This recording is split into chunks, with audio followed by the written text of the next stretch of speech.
الحمد لله رب العالمين والصلاة والسلام على رسوله الأمين و علی آله و صحبه اجمعین، اما بعد. شنوندگان عزیز، السلام علیکم و رحمت الله و برکاته. شما را به شنیدن دروس رمضانی جلسه 16 دعوت می نمایم. عنوان جلسه امروز ما پیرامون زکات است. تمام ستایش ها از آن الله است، ذاتی که لغزش ها را محو کرده و از آنها در می گذرد و گناهان و خطاها را بخشیده و نادیده می گیرد و هر کسی به او پناه برد رستگار شد و هر کسی با او معامله نیکوکارانه انجام داد سود برد. آسمان را بدون ستون برافراشت، بنگر و تأمل نما. باران را فرو فرستاد تا اینکه کشتزار در آب شناور شد و دامها پس از خشکسالی در فراوانی و سرسبزی به چرا رمیدند و پرندگان را بر شاخه ها نگه داشت تا همواره تسبیح گویند. اوست که بی نیاز می گرداند و تنگ دست می سازد و چه بسا فقر از توانگری سودمندتر باشد. چه بسیار توانگری که سرمستی و غرور او را به زشترین سرانجام افکند. این قارون است که دارایی فراوان داشت اما از آن اندکی هم نبخشید. هشدار داده شد اما آگاه نشد و نیکوهش شد اما نیکوهش به او سودی نبخشید. آنگاه که قومش به او گفتند شادمانی مکن، الله را هر شامگاه و هر بامداد می ستایم و گواهی می دهم که معبودی به حق جز الله وجود ندارد، بی نیاز بخشنده که با عطای گستردهش منت نهاد و گشایش بخشید. و گواهی می دهم که محمد بنده و فرستاده اوست، او که در راه الله جان و مال خیش را فدا کرد، حق را آشکار ساخت و روشن گردانید. درود و سلام فراوان الله بر او باد و بر یارش ابوبکر که در حضر و سفر ملازمش بود و هرگز از او جدا نشد، و بر عمر که همواره در عزت بخشی بدین می کوشید، و بر عثمان که مال فراوانی در راه الله انفاق کرد و اصلاح نمود، و بر علی پسر عموی او که از کسانی که در حق او غلو می کنند یا به او طعنه می زنند بیزاری جست، و بر سایر یاران و پیروان راستین آنان باد. ای برادرانم، الله متعال می فرماید و آنان فرمان نیافتند جز اینکه الله را عبادت کنند در حالی که دین خود را برای او خالص گردانند و از شرک و بت پرستی به توحید و دین ابراهیم روی آورند و نماز را برپا دارند و زکات را بپردازند و این است آیین راستین و مستقیم. و نیز می فرماید و نماز را برپا دارید و زکات بدهید و به الله قرض حسنه و نیکو دهید و بدانید که آنچه از کارهای خیر پیش برای خودتان میفرستید نزد الله به بهترین وجه و بزرگترین پاداش خواهید یافت و از الله آمرزش بخواهید که همانا الله آمرزنده مهربان است. و همچنان میفرماید و آنچه به قصد ربا میدهید تا در اموال مردم فزونی یابد نزد الله فزونی نخواهد یافت و آنچه را به عنوان زکات می پردازید که تنها وجه الله را می طلبید برکت و فزونی می یابد. پس کسانی که چنین کنند اینان فزونی یافتگانند. و آیات قرآن در اثبات وجود و فرضیت زکات فراوان است و اما احادیث اثبات کننده فرضیت زکات از جمله آنها حدیثی است که در صحیح مسلم از عبدالله ابن عمر رضی الله عنهما روایت شده است که پیامبر صلی الله علیه و سلم می فرماید اسلام بر 5 پایه بنا شده است: اینکه الله به تنهایی عبادت شود و برپا کردن نماز و پرداخت زکات و روزه ماه رمضان و حج خانه کعبه. مردی گفت حج سپس روزه ماه رمضان. عبدالله ابن عمر گفت خیر، روزه رمضان سپس حج. از رسول الله صلی الله علیه و سلم این گونه شنیدم. و در روایت دیگری آمده است گواهی دادن به اینکه هیچ معبودی به حق جز الله وجود ندارد و محمد فرستاده الله است. در اینجا حدیث و معنایش روایت شده است. زکات یکی از ارکان اسلام و پایه های عظیم آن است و در بسیاری از موارد در قرآن کریم با نماز یکجا آمده است و مسلمانان نیز بر فرضیت آن قاطعانه اجماع کردند. هر کسی که فرضیت آن را انکار کند در حالی که از فرضیت آن آگاه باشد آن فرد کافر شده و از اسلام خارج گردیده است. و هر کسی که در ادای آن بخل ورزد یا چیز از آن بکاهد از جمله ستمگران قلمداد شده و در معرض عقوبت و کیفر قرار می گیرد. زکات در 4 چیز فرض است. اول، هر آنچه از زمین می روید هم از غلات و میوه ها. و دلیل این فرموده الله متعال: ای کسانی که ایمان آورده اید از چیزهای پاکیزه‌ای که به دست آورده اید و از آنچه از زمین برای شما خارج ساخته ایم انفاق کنید.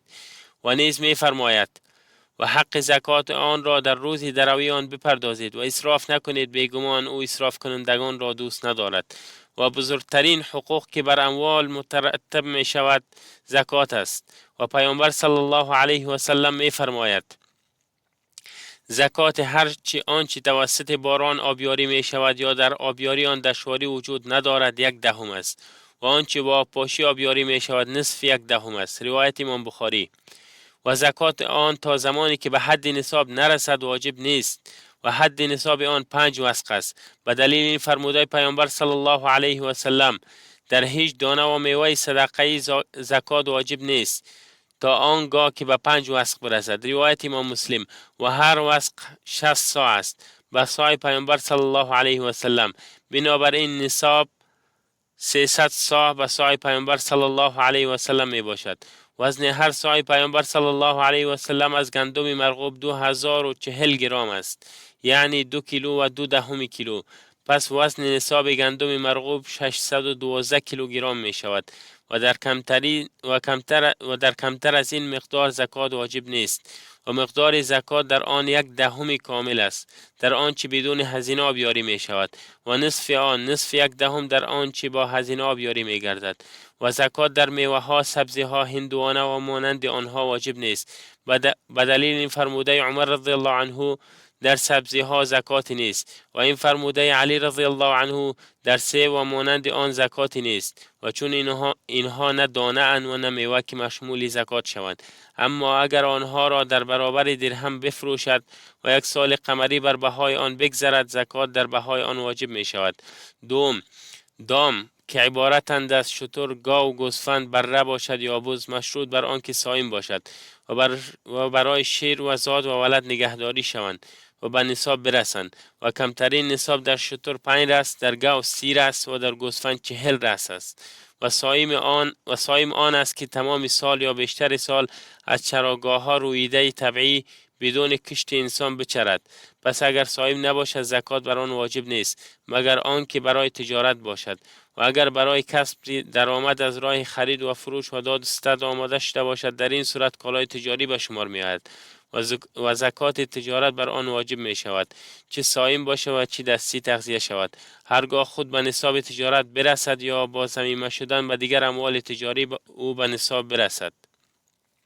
سوم، طلا و نقره به هر حالتی که باشد به دلیل فرموده الله متعال و کسانی که طلا و نقره می اندوزند و در راه الله انفاق نمی کنند پس آنها را به عذاب درناک بشارت ده، روزی که آن را در آتش جهنم گرم و تفتش کنند، پس با آن پیشانی هاشان و پهلوهاشان و پشتهاشان را داغ کنند و با آنها گفته شود این همان چیزی است که برای خود اندوختید، پس بچشید طعم آنچه را می اندوختید.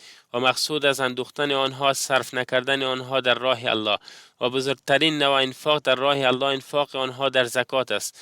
و در صحیح مسلم از ابو هریره رضی الله عنه روایت است که پیامبر صلی الله علیه و سلم می فرماید هر صاحب طلا و نقره که حق زکات آن را ندهد روز قیامت طلا و نقره اش برای او به ورقهای از آتش تبدیل می شود و این ورقها در آتش دوزخ داغ می کنند و سپس با آن پهلوها و پیشانی و پشت او را داغ می نهند و هر بار که این ورقها سرد شود دوباره داغ می گردد و این عذاب برای آن فرد در روزی که مقدارش به اندازه 50,000 سال است ادامه دارد تا آنکه در میان بندگان قضاوت می شود.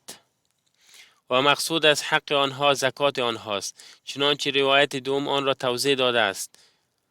هر صاحب گنجینه طلا و نقره که زکات آن را پرداخت نکند. حدیث ادامه دارد و زکات بر طلا و نقره واجب است، چه به صورت پول باشد چه شمش یا زیور آلاتی که پوشیده یا قرض داده می شوند یا غیر آن، زیرا تمام دلایل و ادله شرعی بر وجوب زکات در آنها دلالت دارد بدون هیچ تفصیل و استثناء. چنانچه عبدالله ابن عمر ابن العاص رضی الله عنهما روایت میکند که زنی نزد پیامبر صلی الله علیه و سلم آمد و دختری همراه داشت و در دست دخترش 2 دستبند ضخیم از طلا بود. پیامبر صلی الله علیه و سلم به او فرمود آیا زکات اینها را میدهی؟ زن گفت خیر. پیامبر صلی الله علیه و سلم فرمود آیا خوشحال می شوی که الله متعال روز قیامت آنها را برایت به دو دستبند از آتش مبدل کند؟ زن بلا فاصله آنها را باز کرد و به سوی پیامبر صلی الله علیه و سلم انداخت و گفت اینها برای الله و رسول باشد. روایت امام احمد و امام ابو داود و امام نسائی و امام ترمذی و امام ابن حجر در کتاب بلوغ المرام گفته است سند این حدیث قوی است. زکات در طلا تا رسیدن به نصاب واجب نمی شود و نصاب آن 20 دینار است، زیرا پیامبر صلی الله علیه و سلم در مورد طلا فرمود بر تو هیچ چیزی نیست تا وقتی که 20 دینار داشته باشی. روایت ابو داود. و منظور از دینار اسلامی است که وزن آن 1 مثقال می باشد و وزن مثقال 4 گرم و 1 چهارم است. بنابراین نصاب طلا 85 گرم می شود که معادل حدود 11 سکه سعودی و 3 چهارم یک سکه دیگر است. زکات در نقره نیز تا رسیدن به نصاب واجب نمی شود و نصاب آن 5 اوقیه است، زیرا پیامبر صلی الله علیه و سلم فرمود بر مالی که کمتر از 5 اوقیه باشد زکات نیست. متفق علیه. و هر اوقیه برابر با 40 درهم اسلامی است. بنابراین نصاب 200 درهم اسلامی می باشد. هر درهم 7 دهم مثقال است که در مجموع به 140 مثقال می رسد و این مقدار معادل 595 گرم است و برابر با 56 ریال عربی از نقره می باشد و میزان زکات در طلا و نقره تنها 1 چهارم 1 دهم ربع عشر است. و زکات بر پولهای رایج، اسکانسها و اوراق نقدی واجب است، زیرا اینها جانشین نقره اند و حکم آن را دارند. هرگاه به نصاب نقره برسند زکاتشان واجب است. همچنین زکات در طلا و نقره و اوراق نقدی واجب است، خواه نزد صاحب مال حاضر باشه یا در ذمه مردم باشد. بر این اساس زکات بدهی ثابت نیز واجب است، چه آن بدهی وام باشد یا بهای کالای فروخته شده یا اجرت و مانند آن، به شرط آنکه بر عهده شخصی توانگر و خوش حساب باشد. در این صورت صاحب مال می تواند زکات آن را هر سال همراه با دیگر اموالش بپردازد یا زکاتش را تا هنگام دریافت به تأخیر اندازد و سپس پس از وصول زکات همه سالهای گذشته را پرداخت کند. اما اگر بدهی بر عهده شخصی تنگ دست یا بد حساب باشد که گرفتن از آن دشوار است، تا زمانی که آن را دریافت نکرده زکات بر آن واجب نیست و هرگاه آن را به دست گرفت تنها برای 1 سال دریافت زکات می دهد و نسبت به سالهای پیش از آن زکاتی بر عهده او نیست.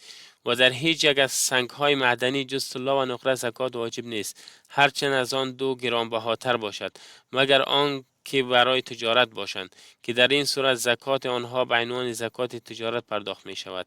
چهارم، از جمله اموالی که زکات بر آنها واجب می شود کالاهای تجاری است و آنها عبارت از هر مالی که برای کسب درآمد و داد و ستد آماده شده باشد، از قبیل املاک، حیوانات، خوراکی ها، نوشیدنی ها، خودروها و دیگر انواع دارایی ها.